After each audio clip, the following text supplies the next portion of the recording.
Hello everyone, welcome back to my channel. इस video में बात करेंगे 6 नवंबर सीईटी कॉमन एलिजिबिलिटी टेस्ट, जो कि आपका फर्स्ट शिफ्ट में हो चुका है। इवनिंग वाली शिफ्ट वाले ज़रूर देख के जाएं। कल जो दोनों पेपर हुए थे वो आपने देख लिए होंगे। मेरा शाम का पेपर था, इसीलिए वीडियो नहीं बन पाई। नाहर वन्यजीव अभ्यारण्य, बिल्कुल इजी क्वेश्चन है, लेकिन कुछ क्वेश्चन अंदर से उठाए जा रहे हैं, तो आप उनको थोड़ा सा 2 या 3 बार पढ़ के करें।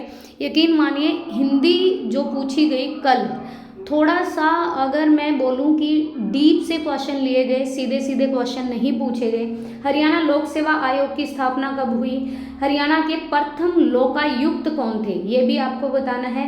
पंजोखरा साहिब गुरुद्वारा। हरियाणा का पूर्वी देशांतर पूछा है। उसके बाद आर्थिक सर्वेक्षण 2021-22 के अनुसार हरियाणा में कुल कितने उप कोषागार है, मतलब इकोनॉमिक सर्वे।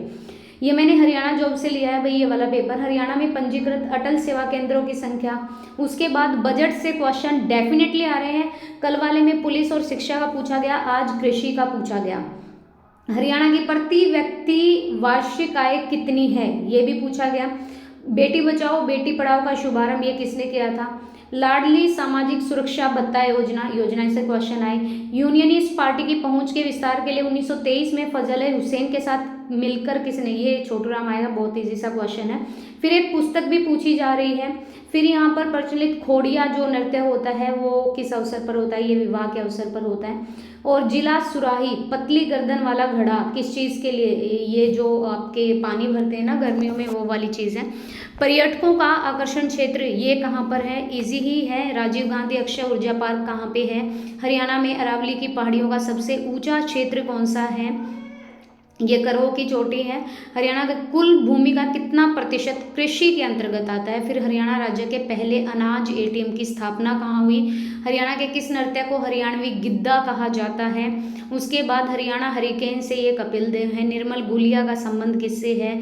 उसके बाद 25 क्वेश्चन आए भाई। गुग्गा नवमी का त्योहार और पद्म श्री सम्मान किसे मिला है? तो ये तो नीरज चोपड़ा को मिला है। उसके बाद आगे चलिए। उसके बाद है ये आपकी रीजनिंग के क्वेश्चन, इंग्लिश के क्वेश्चन, जो कि जम्बल्ड क्वेश्चन है, ये आपको अरेंज करने। एक आपको पैसेज मिलेगा, पैसिव वॉइस एक्टिव वॉइस से क्वेश्चन आ रहे हैं। एक एरर से क्वेश्चन आ रहा है। उसके बाद देखिए यहाँ पे आपको ये डालना है इनमें से कौन सी वर्ब की फॉर्म आएगी।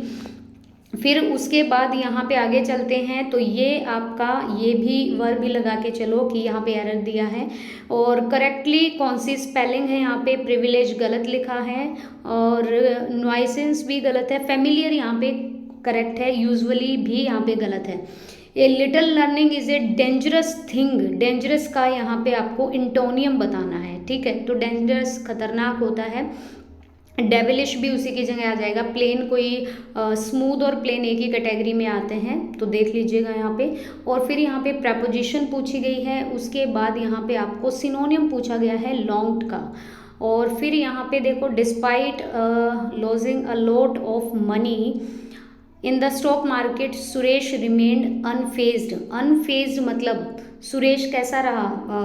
अनफेज्ड, अनफेज्ड, अनफेज्ड, ये वाली चीज़ यहाँ पे आपको बतानी है कौन सी। इनमें से स्पेलिंग करेक्शन पूछी गई है।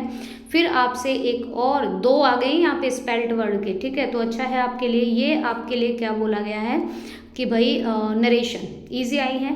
यहाँ से देखो हिंदी में थोड़ा आपको प्रॉब्लम आ सकती है। देखो यहाँ पर ये प्रत्यय पूछा है। उसके बाद आपको यहाँ पे पर्यायवाची शब्द, यहाँ पे आपको विलोम शब्द पूछ लिया है।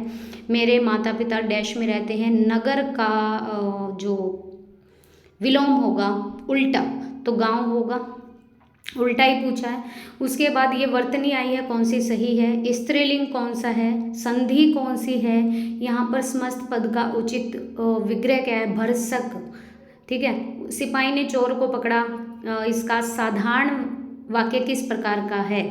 ठीक है। ये देखो यहाँ वाक्य से थोड़ा डीप से क्वेश्चन पूछा, फिर आपसे अलंकार से भी डीप से क्वेश्चन पूछा, कौन सा सम्मिलित नहीं है, तो देख लीजिए भाई। और ये तो बिल्कुल उपमा अलंकार है। एक सेकंड में बता देती हूँ। पीपल परित सरिस मंडोला और संध्या घनमाला की, ये मानवीकरण किसी ने पढ़ा होगा तो यहाँ सुब्रन को ढूंढत, ये बिल्कुल सही है। जहाँ तक मेरे को लग रहा है यहाँ पे रूपक में हो सकता है। उसके बाद ये धातु पूछ ली, कल क्रिया पूछी थी। ये धातु है। ये जो है ना बड़बड़ाना, खटखटाना, भन भनाना, ये अनुकरणात्मक धातु होती हैं। कीर्तिभान भूगोल विषय में अभी अज्ञान है, अज्ञान मतलब इसका उपसर्ग बताइए। उसके बाद यहाँ पे ये सेंटेंस पूछे गए, यहाँ पे शुद्ध वाक्य पूछा गया है। तत्सम शब्द को पहचानिए, तो तत्सम बता दीजिए। तत्सम जो कि संस्कृत के शब्द होते हैं और तद्भव उनका जो हिंदी में परिवर्तित होके आते हैं। ये फिर आपसे रीजनिंग पूछी गई है। रीजनिंग बिल्कुल इजी ही पूछी गई है। ब्लड रिलेशन से क्वेश्चन आ रहे हैं, फिर आपका ये मैट्रिक्स से क्वेश्चन दे दिया है। और उसके बाद यहाँ पे देखो बस चालक है, ये वाला भी आपका रीजनिंग का क्वेश्चन है। मैथ को थोड़ा सा लेंदी मैं कहूँगी, मैथ के काफ़ी मतलब आपको 15 क्वेश्चन मिलेंगे और थोड़ा सा वहाँ पे टाइम भी लगेगा। ये डायरेक्शन से क्वेश्चन आए थे। उसके बाद ये जनरल क्वेश्चन आया था रीजनिंग में, ये आपके न्यूमेरिकल सीरीज से श्रृंखला से क्वेश्चन आए हैं। उसके बाद एपिकल मेरिस्टम जो होता है, एपिकल मेरिस्टम ये होता है आपका तने और जड़ के बढ़ते हुए शिरों पर, ठीक है। ये सेम क्वेश्चन कल भी आए हैं, मतलब यहाँ पे थोड़ा सा puzzle A and B, B and C, ये वाली चीज़।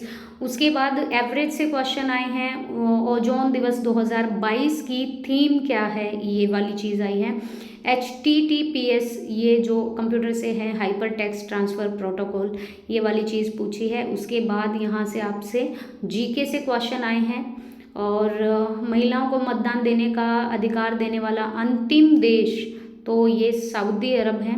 उसके बाद ये CRR को किसके पास रखा जाता है। और फिर 2021 में उच्चतम स्थान व्यापार करने की सरलता के सूचकांक पर। उसके बाद है आपका क्वेश्चन, ये आपका है कंप्यूटर का क्वेश्चन, ठीक है। उसके बाद आगे चलो, ये भी आपका कंप्यूटर का क्वेश्चन है। और कौन सी झील टेक्टोनिक गतिविधि के परिणाम स्वरूप हुई है। टेक्टोनिक मतलब जो ये लावा वगैरह निकलता है, ये वाली चीज़। उसके बाद कौन से शब्द भारतीय संविधान में 1976 में, ये आपको सबको अच्छे से पता होगा, समाजवाद, पंथनिरपेक्ष, ये वाली चीज़ है यहाँ पे। उसके बाद ये महिलाओं का संरक्षण अधिनियम 2005 के तहत, देखो 2005 में एक बिल पास हुआ था डोमेस्टिक वायलेंस के ऊपर, ये वाली चीज़। उसके बाद ये भी आएगा।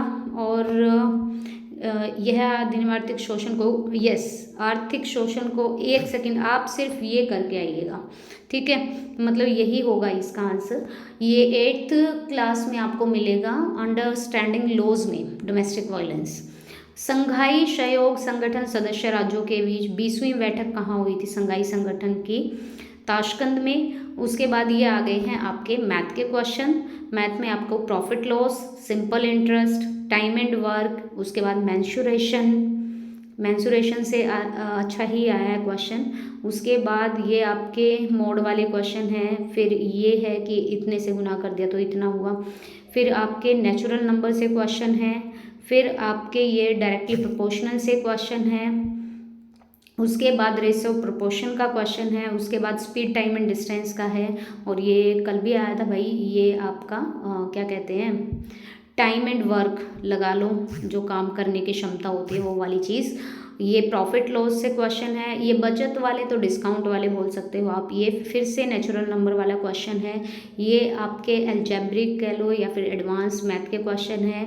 और ये आपका 100 नंबर ऑफ क्वेश्चन है। पेपर का फॉर्मेट सेम ही रहने वाला है। So guys, so be prepare. और टाइम आपको कम लगेगा, ऐसा लगेगा कि टाइम होने वाला है, बहुत सारे क्वेश्चन रहते हैं, तो पहले वो क्वेश्चन करते जाइए जो अच्छे से बन रहे हैं, उसके बाद टाइम दीजिए आप, ठीक है। सो ये है 6 नवंबर का फर्स्ट शिफ्ट का paper. All the best for all of you for the second shift वाले जो कैंडिडेट हैं उनके लिए। एंड प्लीज़ एक बार पेपर को देख के जाइएगा। Thank you so much.